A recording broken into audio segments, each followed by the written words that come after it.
Today, we're jumping into a medical emergency where every single second counts. Seriously.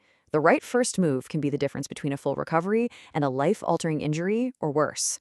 We're talking about exertional heat stroke. All right, let's put you right in the middle of a high-stakes scenario. Imagine this. You're the first person to get to a man who's just collapsed. He was exercising hard, it's hot out, and now he's barely responsive. You check him out, his skin is flushed, it's hot to the touch, but it's also moist. You have to act, and you have to act fast. What is your absolute #1 priority? Okay, here are your choices. A, you could try to get an IV line going right away. B, grab a thermometer and take his temperature orally. C, forget everything else and start cooling him down immediately. Or D, check his blood sugar. Now look, some of these sound like pretty reasonable medical things to do, right? But in this situation, only one is the correct life-saving first step. The others are actually critical mistakes that waste time you just don't have. So what's it going to be? To figure out the right answer, we first need to make sure we know exactly what we're looking at. So let's break down this classic emergency. An exerciser is down. The official term for what's happening here is exertional heat stroke. And let's be super clear. This isn't just about being a little overheated. This is a full-blown, life-threatening medical emergency. It's what happens when intense exercise in the heat completely overwhelms the body's cooling system and its internal temperature just skyrockets to absolutely catastrophic levels. The signs from our scenario? They're textbook. You've got the history of intense exercise, the collapse or syncope, and the altered mental status. But here's the detail that trips a lot of people up. Flushed, hot, and moist skin.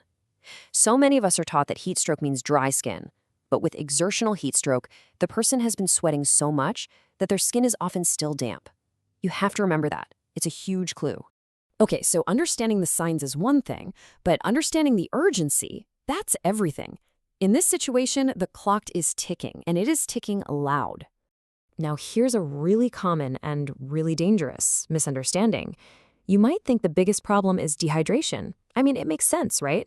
But that is not the primary threat to this person's life right now. Focusing on fluids first is a mistake.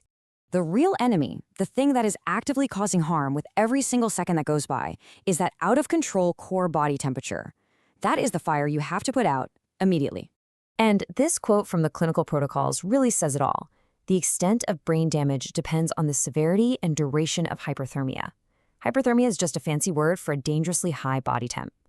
Every minute that temperature stays elevated, it's literally cooking the brain and other vital organs.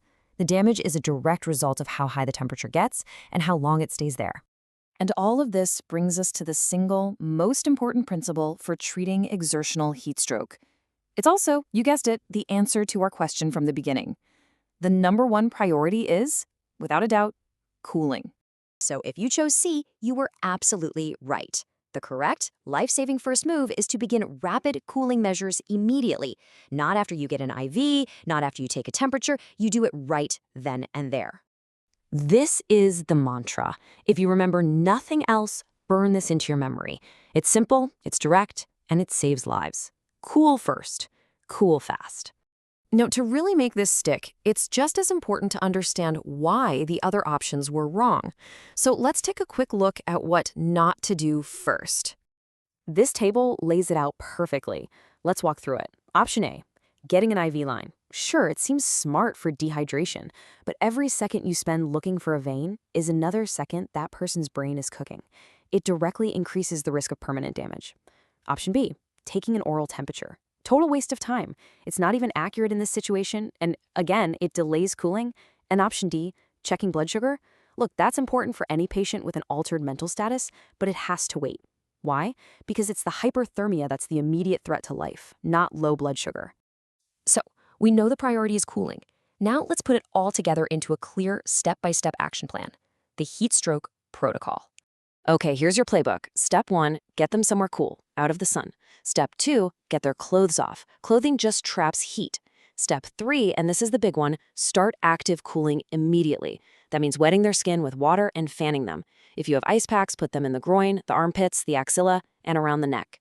Now, step 4 is a really important detail. Try to avoid making them shiver. Shivering actually generates heat, which is the exact opposite of what you want.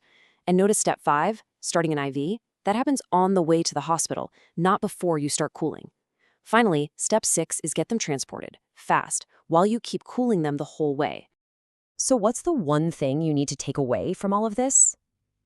It all comes back to this simple, powerful idea. Cool first. Cool fast. That is the principle that guides every single action you take. The takeaway couldn't be clearer, and the stakes couldn't be higher. So we'll leave you with this thought. When you're faced with this emergency, in that moment of crisis, will you remember what matters most?